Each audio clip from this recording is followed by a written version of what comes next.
Latest updates ఎప్పటికప్పుడు పొందడానికి Big TV WhatsApp channel follow అవ్వండి. లింక్ డిస్క్రిప్షన్ లో ఉంది. ప్రస్తుతం పోల్చుకుంటే గతం చాలా భయంకరంగా ఉందనేది నిజం. ఇప్పుడు రాజులు రాజ్యాలు పోయాయి. ప్రపంచాన్ని కుదించేసి ప్రజాస్వామ్యం పరుగులు పెడుతోంది. ప్రపంచాన్ని ఏలిన బ్రిటన్, అమెరికా లాంటి దేశాలను కూడా పాలించే స్థాయికి భారతీయులు ఎదిగారు. ఇప్పుడు హిందూ మతాన్ని ప్రపంచవ్యాప్తంగా సెలబ్రేట్ చేస్తూ ఉన్నారు. అయినా కూడా ఇక్కడ పాత కథలే ప్రధాన సమస్యలుగా కనిపిస్తున్నాయి. చట్టాలు స్పష్టంగా చెప్తున్నా, ధర్మ పరిరక్షకులు హామీలు ఇస్తున్నా పదే పదే ఈ దేవాలయాల అంశం ఎందుకు రాజుకుంటుంది?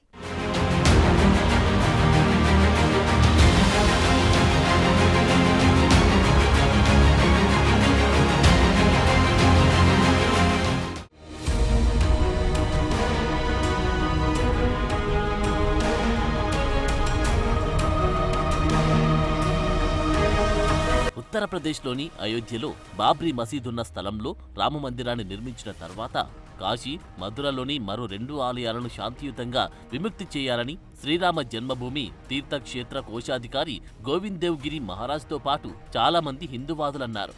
ఆ సందర్భంగానే గోవింద్ దేవ్ గిరి మాట్లాడుతూ కాశీ, మధుర దేవాలయాలను శాంతియుతంగా విముక్తి చేసిన వెంటనే విదేశీ ఆక్రమణదారులు ధ్వంసం చేసిన దేవాలయాలను హిందూ సమాజం మర్చిపోతుందని స్పష్టం చేశారు. దాదాపు 3500 దేవాలయాలు విదేశీ దాడుల్లో నేలమట్టం అయ్యాయని, అయినప్పటికీ ఈ 3 దేవాలయాలు శాంతియుతంగా కలిసిపోయిన తర్వాత ఏ ఇతర దేవాలయాల వైపు చూడమని హామీ ఇచ్చారు. మనం గతంలో కాదు భవిష్యత్తులో జీవించాలని కూడా గోవింద్ దేవ్ గిరి వెల్లడించారు. विदेशी आक्रमकों ने लगभग 3500 मंदिर तोड़े. उनमें से केवल 3 मंदिरों के निशान हम मिटाना चाहते हैं और इसलिए आप लोगों को आगे आकर के सहयोग करना चाहिए. आपको एक बात बता देता हूं, इस विवाद को आप कभी भी हिंदू मुस्लिम विवाद मत समझना. मैं इसमें पहले से जुड़ा हुआ हूं.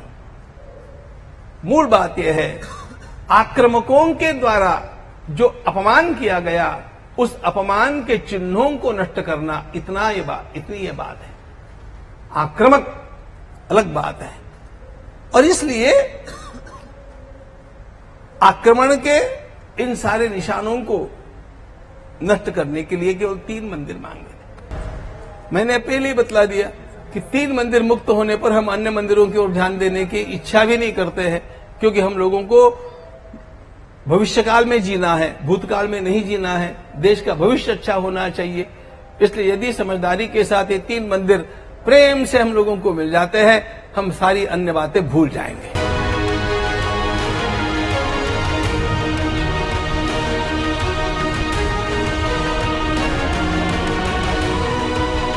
ఈ ఏడాది ఫిబ్రవరిలో గోవింద్ దేవ్ గిరి మహారాజ్ మాట్లాడుతూ నా దేశం మారిపోయిందని అన్నారు.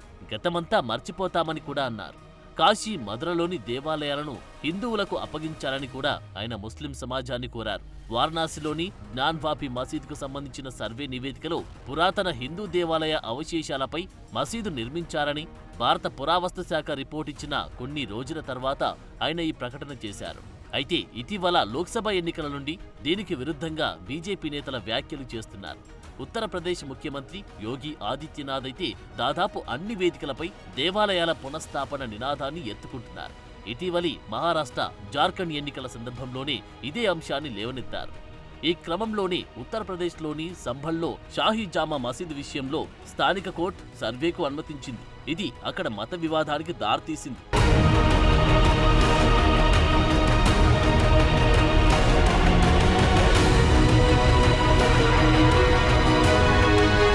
ఈ తాజా వివాదం గురించి Rajya Sabha MP, supreme court bar association అధ్యక్షుడైన కపిల్ సిబల్ కూడా ఘాటుగా స్పందించారు. ఈ దేశం ఎటు వెళ్తుంది అంటూ ఆవేదన వ్యక్తం చేశారు. రాజకీయ విభజనను సృష్టించడానికి తీవ్రంగా ప్రయత్నాలు జరుగుతున్నాయని, దేశాన్ని ఎటు తీసుకెళ్తున్నామో అర్థమవుతుందా అంటూ ప్రశ్నించారు. ఇలాంటి విభజన రాజకీయాలు ఎందుకు చేస్తున్నారని మండిపడ్డారు.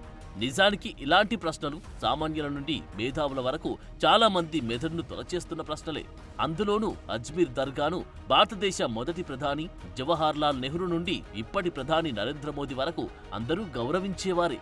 ఆ దర్గాకు దేశ ప్రధానమంత్రి హోదాలో మోడీ కూడా చాదర్ను పంపించారు. అలాంటి చారిత్రక ప్రాధాన్యత ఉన్న కట్టడం విషయంలో వివాదాన్ని సృష్టించడం, దాని నుండి రాజకీయ లబ్ధిని పొందడం అనేది ఆందోళన కలిగించే విషయమన్నది చాలా మంది చెబుతున్న మాట.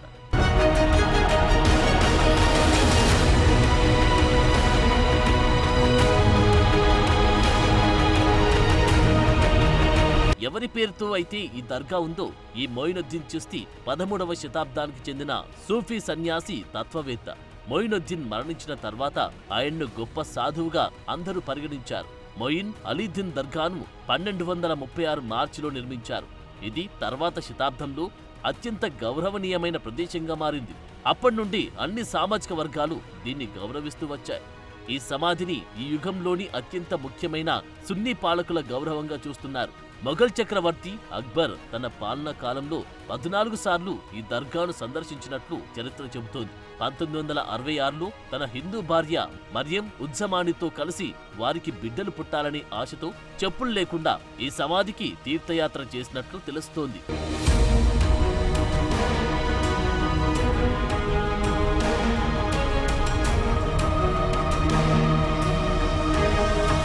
మధ్యయుగం కాలం నుండి ముస్లింలతో పాటు భారీగా హిందువులు కూడా ఈ స్థలాన్ని సందర్శించుకోవడం ఆనవాయితీగా వస్తుంది. బరోడా మహారాజు 1800 సంవత్సరంలో దర్గాపై కవచాన్ని నిర్మించారు. ప్రస్తుతం మొయినుద్దీన్ చిస్తీ సమాధి భారత ఉపఖండంలోని సున్నీ ముస్లింలకు అత్యంత పవిత్రమైన సందర్శనా స్థలాల్లో ఒకటి. భారత ఉపఖండం నలుమూలల నుండి వందల వేల మంది ప్రజలు ఇక్కడికి వస్తుంటారు. 2019లో హిందుస్థాన్ జింక్ లిమిటెడ్ స్వచ్ఛ భారత్ అభియాన్ కింద దర్గా కాంప్లెక్స్ ను పునరుద్ధరించాలని నిర్ణయించింది. 2015లో మొయినుద్దీన్ చిస్తీ 808వ ఉర్స్లో ముస్లిం మత పెద్దలతో జరిగిన కార్యక్రమంలో అజ్మీర్ షరీఫ్ దర్గాలో సమర్పించిన చాదర్ను ప్రధానమంత్రి నరేంద్ర మోదీ అందించారు.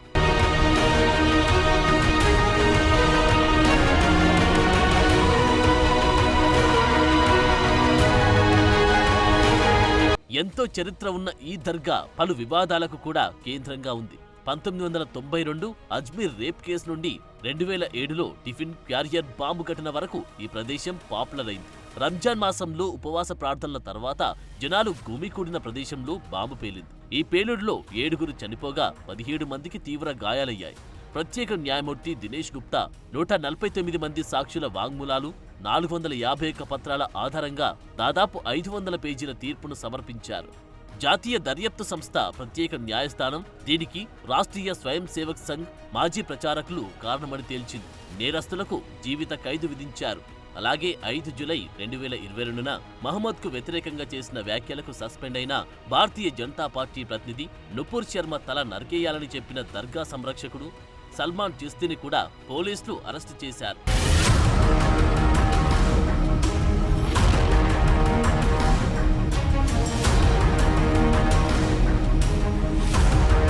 నిజానికి హిందువులు దేవుడిగా పూజించే రాముడు ఎప్పుడూ తాను పరమాత్మనని ప్రకటించుకోలేదు. సాధారణ మనిషిగానే జీవించాడు, చెప్పుకున్నాడు. రావణుడిపై యుద్ధం కూడా అలాగే పలువురి సహకారంతో చేశాడు. ముఖ్యంగా రాముడికి పదవీకాంక్ష లేదు. ఇంద్ర పదవిని కూడా నాకొద్దని తిరస్కరించిన వ్యక్తి. ఉత్తమ నాయకుడు ఎప్పుడూ ఏకపక్షంగా వ్యవహరించడనే సిద్ధాంతం చెప్పిన గొప్పరాజు. ఏ దశలోనూ తాను ప్రతీకార రాజకీయాలను ప్రోత్సహించలేదు. యుద్ధం యోధులతోనే, సామాన్య ప్రజలు మనకు శత్రువులు కాదని స్పష్టం చేశాడు. రాముడికి ఉన్న ఆ విచక్షణ గుణమే నాయకులలో ఉత్తమ నాయకుడిగా, యోధులలో మహాయోధుడిగా, పాలకులలో అత్యుత్తమ పాలకుడిగా నిలిచింది.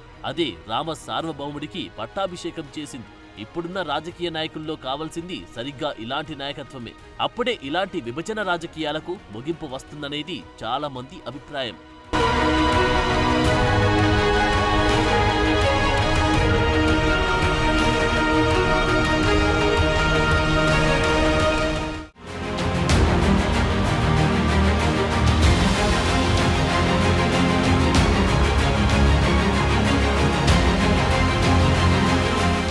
ఇది వాల్టి వీక్షణం. చూస్తూనే ఉండండి బిగ్ టీవీ.